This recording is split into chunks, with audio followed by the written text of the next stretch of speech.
مسائل بڑھیں گے, لیکن پھر اللہ تعالیٰ نے بلیسنگ کی, ہمارے اس ہیلتھ سسٹم نے بلا تفریق, بلا تخصیص, امیر ہو, غریب ہو, عام آدمی ہو, جس کو بھی کووڈ کے حوالے سے انیشیل سٹیج پر کوئی کمپلین آئی ہے یا بعد میں اس کا رزلٹ پازیٹیو آ گیا, تو ہیلتھ سیکٹر نے, چونکہ پرائیویٹ سیکٹر تو اس میں انٹرفیئر نہیں کر رہا تھا, نہ ان کے پاس یہ کیپیسٹی تھی, گورنمنٹ سیکٹر کے تمام اداروں نے پھر بڑا بھرپور رول پلے کیا اور بڑا لوگوں کو اس میں انٹرٹین بھی کیا. وہ تمام انٹرنیشنل فیسلٹیز جو کووڈ کے پیشنٹ کو ماڈرن ورلڈ میں دی جا رہی تھی, وہ یہاں ہمارے پاکستان میں, ہمارے پنجاب میں, ہمارے ملتان میں ہمارے ہیلتھ سسٹم نے پرووائڈ کی, اور لوگوں کے جو اس کے متاثرین تھے اس سے زیادہ بڑی تعداد ان لوگوں کی تھی جو جلد صحت یاب ہو رہے تھے. اور ابھی بھی سٹل یہی ہے کہ لوگوں کا صحت یاب ہونے کا گراف زیادہ ہے, وہ جو متاثرین ہیں ان کی تعداد ڈے بائی ڈے الحمدللہ کم ہو رہی ہے. بالکل. بابا شاہ, آپ سے جانتے ہیں اور یہی سوال میں آپ سے کرنا چاہوں گی کہ کرونا ایمرجنسی میں حکومتی انتظامی اداروں اور صحت کے اداروں نے جس طرح اقدامات اٹھائے, کیا آپ مطمئن ہیں؟ اس حوالے سے کیا کہتے ہیں آپ؟ بسم اللہ الرحمن الرحیم. لاکھوں درود نبی پاک صلی اللہ علیہ وسلم کی پاک ذات پہ.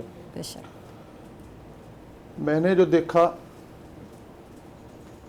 ہمارے جتنے حکومتی ادارے تھے وفاق سے لے کے ڈسٹرکٹ انتظامیہ تک, انہوں نے نبی پاک صلی اللہ علیہ وسلم کی تعلیمات پہ عمل کیا, اور اسی کی بدولت ہم آج کرونا کی وبا سے کافی پیچھے ہیں. اور اللہ کے فضل و کرم سے میں سمجھتا ہوں کہ اسی تعلیمات پہ عمل کیا جائے گا اور اسی کو اپنا مثل راہ بنایا جائے گا تو ہم انشاءاللہ تعالی کرونا سے سرخرو ہوں گے, کرونا سے ہماری قوم بچ جائے گی. حکومتی انتظامیہ کا آپ کے سامنے ہے, جس میں آپ کی میڈیا نے بھی اہم رول ادا کیا اور میڈیا نے اس کو کور بھی کیا ہر جگہ پہ. جو بھی سینٹر بنائے گئے, جو کچھ بھی کیا گیا, جس میں سول سوسائٹی نے بھی ایک اہم رول ادا کیا. ہمارے ڈی سی صاحب جو تھے وہ تو ایسے سمجھا جاتا تھا کہ یہ کیا کر رہے ہیں, کس طریقے سے کر رہے ہیں, ان کو چاہیے کہ احتیاط کریں. انہوں نے بڑی دلیری سے کام کیا اس کرونا کی وبا میں, اور اللہ کے فضل سے ملتان کا اہم رول رہا پاکستان میں کرونا کے خلاف جو اقدامات کیے گئے. ٹھیک ہے. ہمارے ساتھ روبینہ انصاری ان کو شامل کرتے ہیں. اور ہمارے معاشرے میں ایک رویہ جس کو ہم شدت پسندی کا رویہ کہتے ہیں یا رجحان کہتے ہیں, وہ زیادہ پایا جاتا ہے. اس حوالے سے آپ کیا کہتی ہیں؟ جی بہت شکریہ عائشہ. ہم جس ملک میں رہ رہے ہیں, ہمارا ملک پاکستان بہت زیادہ مسائل کا شکار ہے. اس میں کچھ سیاسی مسائل بھی ہیں, کچھ معاشرتی مسائل ہیں, کچھ سماجی مسائل ہیں, ہیلتھ کے مسائل ہیں بہت سارے. اب جیسے یہ کرونا کی وبا آئی اور کرونا کی ہنگامی صورتحال میں ہمارا ملک پاکستان جو ہے, اس میں ان مسائل میں اور اضافہ ہو گیا مزید نا. بالکل. تو اس صورتحال میں جو شدت پسند عناصر ہیں وہ ہمارے معاشرے کے اندر شدت پسندی کو فروغ دے رہے ہیں نا. جب انہوں نے شدت پسندی کو فروغ دینے کی کوشش کی تو ہمارے ملک میں بہت زیادہ جو ہے ان مسائل میں اور بھی زیادہ خرابیاں پیدا ہو گئیں, اور زیادہ یعنی کہ کمپلیکیٹڈ یہ مسائل ہو گئے. تو اس کی ایک اہم وجہ کیا ہے؟ آپ یہ دیکھیں کہ کوئی بھی اچھا معاشرہ جو ہے سب سے پہلے وہ یہ دیکھتا ہے نہ رنگ, نہ نسل, نہ مذہب, بلکہ کیا دیکھا جاتا ہے کہ ہم ایک معاشرے میں رہنے والے سب انسان ہیں. سب سے اٹوٹ اور سب سے اہم رشتہ جو ہمارے درمیان ہے وہ انسانیت کا رشتہ ہے, اور دنیا کا ہر ایک مذہب انسانیت کا احترام کرنا سکھاتا ہے. اور ایک دوسرے کے عقائد کا احترام اگر ہم کریں گے اور اپنے رویوں کو ہم مثبت رکھیں گے, پازیٹیو رکھیں گے, تو انشاءاللہ ہمارا جو معاشرہ ہے وہ اس میں رواداری بھی پیدا ہوگی. رواداری کے جذبات کو جب ہم فروغ دیں گے تو ایک پرامن معاشرہ جو ہے قائم کرنے میں ہم کامیاب ہو سکیں گے. اچھا روبینہ, یہ بتائیں کہ ایک دوسرے کے نظریات کی جب بات کی جاتی ہے تو عقائد کی بات کرتے ہیں, ان کا احترام کس قدر ممکن ہے؟ کیسے ایک دوسرے کا احترام کیا جا سکتا ہے؟ ایک دوسرے کے نظریات کو ایکسیپٹ کیسے کیا جا سکتا ہے؟ اس حوالے سے کیا کہیں گے آپ؟ جی بالکل, دنیا کے تمام مذاہب ایک دوسرے کے نظریات اور خیالات کا احترام کرنا سکھاتے ہیں. وہ کوئی بھی مذہب ہو. آپ یہ دیکھیں کہ عبادت گاہیں ہیں, کسی بھی مذہب سے تعلق رکھنے والے انسان کی کوئی عبادت گاہ ہے تو ہر ایک عبادت گاہ کا ہم نے احترام کرنا ہے. جس طرح ہمارے لیے ہماری مسجد مقدس ہے, اسی طرح دوسرے مذاہب سے تعلق رکھنے والے لوگوں کے لیے ان کی چرچ, ان کا مندر, یہ سب چیزیں بھی ان کے لیے مقدس ہیں. جس طرح ہم اپنی مسجد کا احترام کرتے ہیں, اسی طرح میں یہ بھی سوچنا چاہیے کہ ان لوگوں کے لیے بھی عبادت کی جگہ یہی چیزیں ہیں, تو ہمیں ان کی عبادت گاہوں کا بھی احترام کرنا ہے. اور یہ کہ جس طرح ہم اپنی عبادت کے طریقوں کو پسند کرتے ہیں, ہم اپنے اللہ سے محبت کرتے ہیں, اللہ کے محبوب سے محبت رکھتے ہیں, تو اسی طرح وہ لوگ اپنے خیالات, اپنے عقائد, اپنے نظریات کے پیش نظر, ان کا اپنا مذہب ہے, تو وہ جس مذہب پہ, جس نظریے پہ بھی ہیں, جس عقیدے سے بھی تعلق رکھنے والے لوگ ہیں, تو وہ بھی تو اپنے مذہب سے اسی طرح محبت رکھتے ہیں نا. تو ہمیں ان کے نا مذہب کو برا کہنا چاہیے. اگر ہم ان کے مذہب کو برا کہیں گے تو بدلے میں وہ بھی ہمارے مذہب کو برا کہیں گے. اگر ہم اپنے مذہب کو اچھا رکھنا چاہتے ہیں, اچھا کہنا چاہتے ہیں, تو ہمیں دوسرے کے مذہب کو, کسی دوسرے کے عقیدے کو بھی برا نہیں کہنا چاہیے. ٹھیک ہے. کرونا جیسی ہنگامی حالات میں منفی رویے اور شدت پسندی کس طرح معاشرے کو متاثر کرتی ہے, آپ کیا سمجھتے ہیں؟ جی بالکل, آپ یہ دیکھیں کہ کرونا جو ہے, جب یہ کرونا کی وبا آئی تو کرونا نے یہ نہیں دیکھا کہ یہ مسلمان ہے تو میں اس کو چھوڑ دوں اور کسی یعنی کہ کسی جو ہے کرسچن کو یا کسی ہندو کو یا کسی دوسرے مذہب سے تعلق رکھنے والے کو اپنی لپیٹ میں لے لوں. نہیں, بلکہ کرونا جو ہے اس نے تمام مذاہب کو بلا امتیاز, رنگ, نسل, مذہب, تمام یعنی کہ مسالک سے بالا تر ہو کے ہر ایک چیز کو اس نے اپنی لپیٹ میں لیا. تو اسی طرح ہم لوگوں کا بھی یہ فرض ہے اب کہ ہم ان تمام اختلافات کو ختم کرتے ہوئے, تمام جو امتیازات ہیں ان سب کو بالائے طاق رکھتے ہوئے متحد ہو کر, یکجان ہو کر اس کرونا کا جو ہے وہ مقابلہ کریں.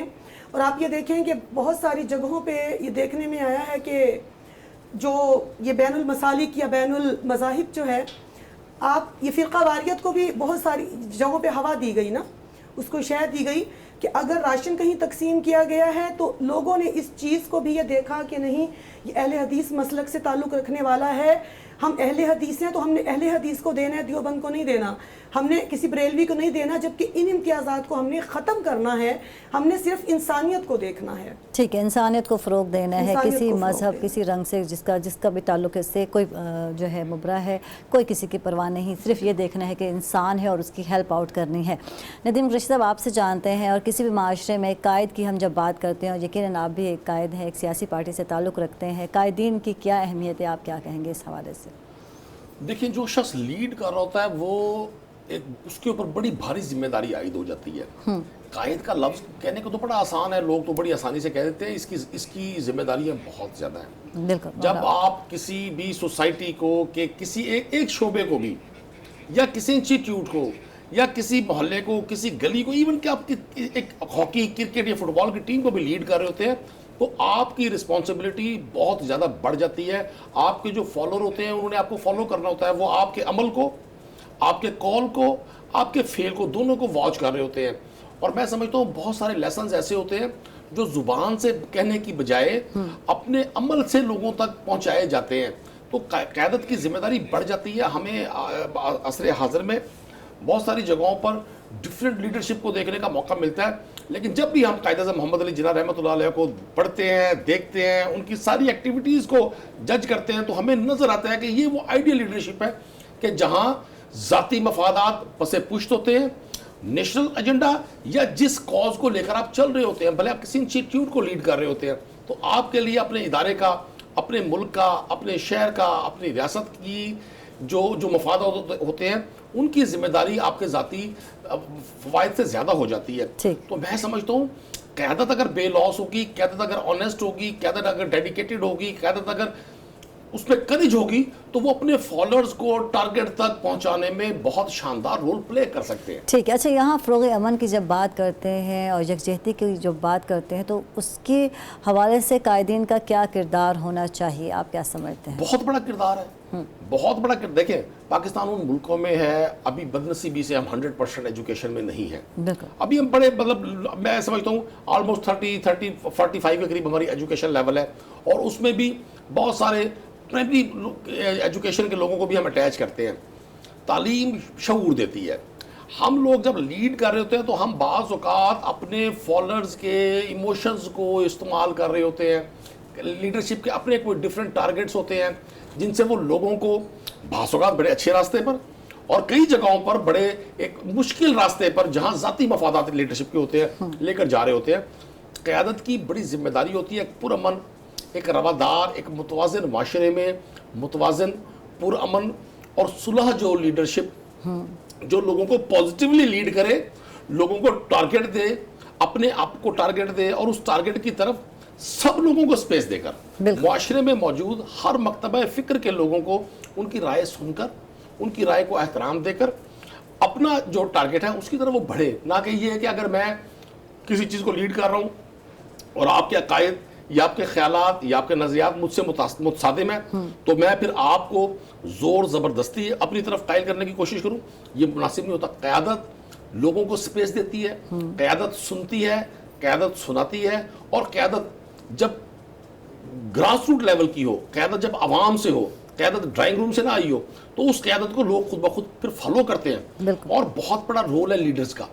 وہ لیڈر ایک کلاس روم میں ٹیچر بھی ہو سکتا ہے, وہ لیڈر ایک محلے کا ایک بزرگ بھی ہو سکتا ہے, وہ ایک پولیٹیکل لیڈر بھی ہو سکتا ہے, وہ سوشل ایکٹیوسٹ بھی ہو سکتا ہے, وہ پولیٹیکل ایکٹیوسٹ بھی ہو سکتا ہے, وہ ریلیجیس لیڈر بھی ہوتا ہے. لیکن میں سمجھتا ہوں اگر فالوورز کسی غلط راستے پر جا رہے ہوتے ہیں تو 100% ذمہ داری لیڈرشپ کی ہوتی ہے. پاکستان میں جب یہ پارٹیشن سے پہلے جب پاکستان بن رہا تھا تو محمد علی جناح کی ایسی قیادت تھی, مخالفین بھی احترام کرتے تھے, لوگ نظریاتی اختلاف ضرور رکھتے تھے لیکن ان کے کردار پر, ان کے عمل پر اور ان کے قول پر ہر شخص اعتبار کرتا تھا. ہمیں آج بھی ضرورت ہے کہ ہم اس لیڈرشپ کو, اور لیڈرشپ کو ضرورت ہے کہ ہم اپنے ذاتی اپنے پرسنل میٹرز کو سائڈ پر رکھ کر ہم معاشرے میں رواداری, معاشرے میں توازن قائم رکھنے کے لیے, معاشرے کو بیلنس کرنے کے لیے اپنا رول پلے کریں. ٹھیک ہے. اچھا, کرونا آگاہی مہم میں سیاسی, سماجی اور مذہبی قیادت کی مشترکہ لاہم عمل کی کچھ وضاحت کر دیجیے. دیکھیں, جب بھی چونکہ بعض اوقات معاشرے تیار نہیں ہوتے کسی بڑی ایپیڈیمک صورتحال سے تیار ہونے کے لیے, ہمارا جو سوشل سیٹ اپ ہے, ہمارے سوشل سیٹ اپ میں ہم ایک دوسرے کی کہی سنی باتوں پر بڑا اعتبار کرتے ہیں. بہت ساری باتیں ایسی ہوتی ہیں جن کی کوئی سالڈ ریزن نہیں ہوتی, وہ جب منہ سے نکلتی ہیں تو پھر وہ سینہ بہ سینہ آگے پہنچ جاتی ہیں. جیسے کرونا کے شروع میں ایک بڑی رائے تھی کہ جی یہ تو کسی کی سازش ہے, کرونا تو ہے ہی نہیں, یہ تو سب جھوٹ ہے, یہ تو ڈاکٹر جھوٹ بول رہے ہیں. اور پھر اس کے بعد ایک نئی کمپین شروع ہوئی کہ جی لوگوں کو زبردستی انجیکشن لگا کر مارا جا رہا ہے, بیرون ملک سے کوئی ہیلپ لی جا رہی ہے. بڑا مشکل اس کو کنٹرول پایا گیا اور اس میں پھر رول پلے کیا قائدین نے, ریلیجیس لیڈرشپ نے, سوشل لیڈرشپ نے, اور پھر آپ کے کیمرے نے, آپ نے. یہ 4 5 7 وہ شعبے تھے معاشرے کے جنہوں نے پہلے فرسٹ منتھ میں تو لوگ اس بات پر اعتبار ہی نہیں کر رہے تھے کہ جی کرونا کیسے ہو سکتا ہے, یہ تو ایسی فضول چیز ہے. تو میں سمجھتا ہوں اس لیڈرشپ نے اپنی جگہوں پر رول پلے کیا, اور پھر جیسے ہی لوگوں نے ایس او پیز پر عمل شروع کیا, لوگ لاک ڈاؤن میں گئے, لوگوں نے اپنے آپ کو آئسولیٹ کیا, جہاں جہاں کووڈ کا کوئی رزلٹ پازیٹیو آیا لوگوں نے اپنے پیشنٹ کو آئسولیٹ کر کے اس کو ٹریٹ کیا, کیئر کی. عرض کرنے کا مقصد یہ کہ قیادت کا بڑا رول ہے چیزوں کو اویئر کروانے میں, اور میں آپ کے اس پروگرام کے توسط سے اپنی تمام لیڈرشپ کو, وہ ڈفرینٹ مکتبہ فکر سے ہو, وہ ڈفرینٹ پولیٹیکل پارٹی سے ہو, خراج عقیدت پیش کروں گا کہ انہوں نے کووڈ میں بالخصوص جوائنٹلی جدوجہد کی اور پوری سوسائٹی کو, پورے پاکستان کے عوام کو اس وبا سے بچانے میں اپنا رول پلے کیا. بالکل. بابر شاہ, آپ سے بات کرتے ہیں, قیام امن کے لیے قانون سازی کی کیا اہمیت ہے, آپ کیا کہتے ہیں اس حوالے سے؟ جی دیکھیں, کوئی بھی معاشرہ قانون سازی کے بغیر تو نہیں چلتا. معاشرہ, صحیح معاشرہ وجود میں اس دن آیا جس دن قانون کی پاسداری ہوئی, اور وہ بھی ہمارے نبی صلی اللہ علیہ وسلم کو انہوں نے ہی سب سے پہلے ایک قانون بنایا, اس کے تحت معاشرے کو چلایا, حقوق العباد بتائے. تو قانون کے بغیر, قانون کی پاسداری کے بغیر ممکن نہیں ہے کوئی بھی معاشرہ ترقی کرے, کوئی بھی معاشرہ ان چیزوں کی طرف جا سکے جو انسانیت کے لیے ضروری ہے. ٹھیک ہے, ٹھیک ہے. روبینہ, آپ ہمارے ساتھ ہیں, آپ سے جاننا چاہتے ہیں بین المذاہب اور بین المسالک ہم آہنگی کسے کہتے ہیں, آپ کیا کہیں گے اس حوالے سے؟ جی بالکل وہی بات کہ بین المذاہب اور بین المسالک ہم آہنگی یہی ہے کہ ہم ایک دوسرے کے عقائد کا, ایک دوسرے کے مذاہب کا, ایک دوسرے کے مسالک کا احترام کریں, انہیں بھی اتنی ہی عزت دیں جتنی عزت ہم اپنے لیے ایکسپیکٹ کرتے ہیں دوسروں سے. اب تمام مکاتب فکر کے نظریات اور خیالات کا احترام کرنا اور باہمی یکجہتی کو فروغ دینا بین المذاہب اور بین المسالک ہم آہنگی کا بنیادی جزو ہے. ہم جس معاشرے میں رہ رہے ہیں نا, ہمارا سب سے بڑا مسئلہ یہ ہے کہ ہم ایک دوسرے کے عقائد کا, ایک دوسرے کے خیالات کا احترام نہیں کرتے, جس کی وجہ سے ہمارے معاشرے میں انتشار پھیلتا ہے, بہت ساری برائیاں جنم لیتی ہیں, فتنہ فساد پھیلتا ہے. اگر ہم ایک دوسرے کی آراء کا، ایک دوسرے کے خیالات کا احترام کریں گے، رواداری کو فروغ ملے گا، اور ہمارے ملک جو پاکستان ہے وہ ایک بہت پرامن اور پرسکون ملک جو ہے وہ بن سکتا ہے۔ اب یہ دیکھیں کہ ہر پھول کا اپنا رنگ ہوتا ہے، ہر پھول کی اپنی خوشبو ہوتی ہے، اور ہر پھول جو ہے وہ اپنے ہی رنگ میں خوبصورت لگتا ہے۔ اسی طرح ہمارا ملک پاکستان جو ہے ایک گلشن، ایک چمن، ایک باغ ہے، یہ ایک گلدستہ کہہ لیں آپ، اگر اس کو بہت ہی زیادہ کسی چھوٹی چیز سے تشبیہ دیں تو ایک چھوٹا سا گلدستہ ہے کہ جس طرح گلدستے میں مختلف رنگ کے پھول ہوتے ہیں، ہر ایک پھول کا رنگ جدا ہے، خوشبو الگ ہے، تو وہ اپنے ہی رنگ میں، اپنی ہی خوشبو میں بہت خوبصورت لگ رہا ہوتا ہے۔ اسی طرح ہمارے ملک پاکستان میں جو بسنے والے لوگ ہیں، مختلف مذاہب سے تعلق رکھنے والے لوگ ہیں، ان کی مثال انہی پھولوں کی طرح ہے کہ ہر مذہب کا رنگ الگ ہے، خوشبو الگ ہے، طریقہ الگ ہے۔ یہ دیکھیں کہ یہ سب چیزیں مل کے اس گلدستے کی خوبصورتی کو بڑھا رہی ہیں، اس میں اضافہ کر رہی ہیں۔ اگر ہم یہ کہیں کہ ایک ہی رنگ کے پھول سارے اس گلدستے میں ہوں تو وہ ایک عجیب سی یکجہتی سی، وہ عجیب سی لگتی ہے نا۔ جب رنگ برنگے پھول کھلے ہوتے ہیں، سجایا ہوتے ہیں ان کو، تو بہت ہی خوبصورت لگ رہے ہوتے ہیں۔ اور ہمارا ملک جو پاکستان ہے، بیسیکلی آپ یہ دیکھیں کہ جب پاکستان وجود میں آیا اس وقت سے ہی اقلیتوں کو ان کے مساوی حقوق یہاں دیے گئے ہیں ہمارے ملک پاکستان میں۔ اور میں پھر سے بات، پہلے بھی ایک بار میں نے یہ بات بیان کی، میں آج پھر یہی بات میں بتانا چاہتی ہوں لوگوں کو کہ جو ایسا تصور، ایسا خیال اپنے اندر جنہوں نے رکھا ہوا ہے کہ جب پاکستان کا پرچم ڈیزائن کیا گیا تو اسی وقت آپ یہ دیکھیں کہ اقلیتوں کے حقوق کا کتنا خیال رکھا گیا، کہ پاکستان کا جو سبز رنگ ہے پرچم کا وہ شو کرتا ہے اکثریت کو، مسلمانوں کو، تو اس کے علاوہ جو سفید رنگ ہے وہ ظاہر کرتا ہے پاکستان میں بسنے والی اقلیتوں کو۔ تو پاکستان کے پرچم میں تو اکثریت اور اقلیت کو جوڑ دیا گیا، ایک جان کر دیا گیا، ان دونوں کو ملا کر پاکستان کا پرچم بنایا گیا۔ تو یہ جب پاکستان بنا ہے تو اس میں اقلیتوں کو مساوی حقوق دیے گئے، تو پھر ہم کون ہوتے ہیں کہ ہم جو بین المذاہب یا بین المسالک جو ہے وہ ہم کسی بھی طرح کی فرقہ واریت پیدا کیا جا سکے۔ روبین انصاری، ایک اور سوال کرنا چاہوں گی کہ معاشرے کے مختلف عقائد کی جب لوگوں کی بات کر رہے ہیں تو ان کے درمیان ہم آہنگی کو کیسے فروغ دیا جا سکتا ہے؟ جی عائشہ، یہ دیکھیں کہ مختلف عقائد، جیسے میں نے پہلے کہا کہ ہم ایک دوسرے کے عقائد کا احترام کریں، عبادت گاہوں کا احترام کریں، ایک دوسرے کے مذاہب کو رسپیکٹ دیں، عزت دیں، اور اس کے علاوہ نفرت انگیز گفتگو، نفرت انگیز رویہ، اب ہمارے رویے جو ہیں وہ مثبت ہوں، اور سب سے جو بہترین رول ہے وہ علماء کرام کا ہے۔ آپ یہ دیکھیں کہ جمعے کے خطابات میں یا کسی بھی جگہ پہ علماء کرام جو ہیں ان کی باتیں بہت گہرا اثر چھوڑتی ہیں عوام کے اوپر، لوگوں کے اوپر نا۔ آپ اگر ہمارے علماء کرام اپنی گفتگو میں نفرت انگیز مواد کو ختم کر دیں، وہ شر پسند جو الفاظ، کوئی بھی لفظ ان کے آئے تو اس کو نکال دیں اپنی گفتگو سے، پیار اور محبت کا درس دیں، تو پھر یہ شدت پسندی جو ہے ہمارے معاشرے سے وہ ختم ہو سکتی ہے۔ بالکل۔ بابر شاہ صاحب، معذرت کے ساتھ ندیم قریشی صاحب کی طرف آ رہے تھے۔ ندیم قریشی صاحب، آپ سے جاننا چاہیں گے معاشرے میں انتشار کے خاتمے اور ہم آہنگی کے فروغ کے لیے منتخب عوامی نمائندوں کا اپنے اپنے فورم پر کیا کردار ہونا چاہیے؟ آپ کیا کہتے ہیں اس حوالے سے؟ دیکھیں، منتخب عوامی نمائندے، ہمارا جو سوشل سیٹ اپ ہے ماڈرن ورلڈ میں، تو جو اراکین اسمبلی ہوتے ہیں یا منتخب لوگ ہوتے ہیں ان کا کام لیجسلیشن ہوتا ہے یا تعمیر و ترقی ہوتا ہے، لیکن ہمارے ہاں چونکہ ایک سوشل سیٹ اپ ہے، ہمارا جو پولیٹیکل لیڈر ہوتا ہے، ہمارا جو منتخب نمائندہ ہوتا ہے، وہ دکھ سکھ کا ساتھی ہوتا ہے معاشرے میں۔ بالکل۔ اگر اس کے ملنے جلنے والوں میں کوئی خوشی ہے تو اس نے شریک ہونا ہے، اگر خدا نخواستہ کوئی دکھ ہے، کوئی فوتگی بھی ہے تو اس نے شریک ہونا ہے۔ ایون یہاں مہمان نوازی سے لے کر اور تیمارداری تک منتخب نمائندے کی ایک ذمہ داری بن جاتی ہے، تو اس لیے اس کا بڑا رول بن جاتا ہے، لوگ اس کی بات پر اثر لیتے ہیں، اس کا ہاتھ عوام کی نبض پر ہوتا ہے، اس کو پتہ چل رہا ہوتا ہے کہ بہت ساری چیزیں کس طرح سے چل رہی ہیں۔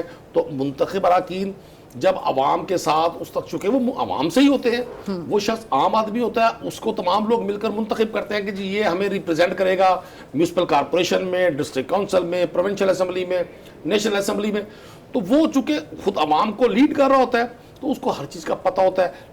اب پرابلم کہاں آتی ہے کہ جب منتخب نمائندگان منتخب ہونے کے بعد اپنے آپ کو کوئی سپیریئر قسم کی چیز سمجھنا شروع کرتے ہیں، اپنے اس لنک کو توڑ دیتے ہیں جن لوگوں کی وجہ سے وہ لیڈ کر رہے ہوتے ہیں، وہ ان لوگوں کو سیکنڈری حیثیت دیتے ہیں اور دیگر چیزوں کو پرائمری حیثیت دیتے ہیں، مسائل وہاں سے شروع ہوتے ہیں۔ جو منتخب رکن جو بھی شخص اپنی روٹس کے ساتھ اپنے تعلق کو جوڑے رکھتا ہے وہ معاشرے میں بہت زیادہ شاندار توازن کا باعث بن رہا ہوتا ہے.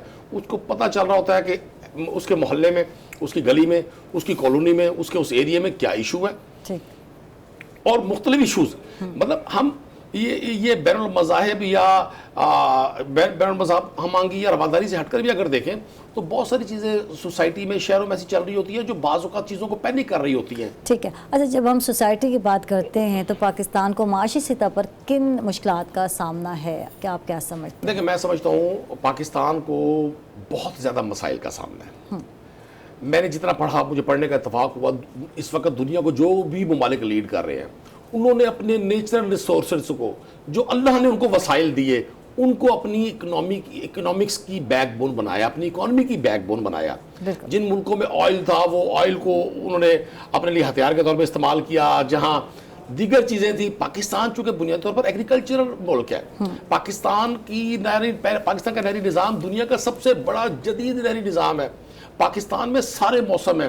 پاکستان کو اللہ تعالیٰ نے بے پناہ وسائل سے نوازا. چاروں صوبوں کی میں قدرتی وسائل ہیں, کہیں مائنز ہیں, کہیں ایگریکلچر ہے, کہیں نمک ہے. لیکن بد نصیبی سے ہم نے اپنے ایگریکلچر ریسورسز کو اپنی ترجیحات نہیں بنایا.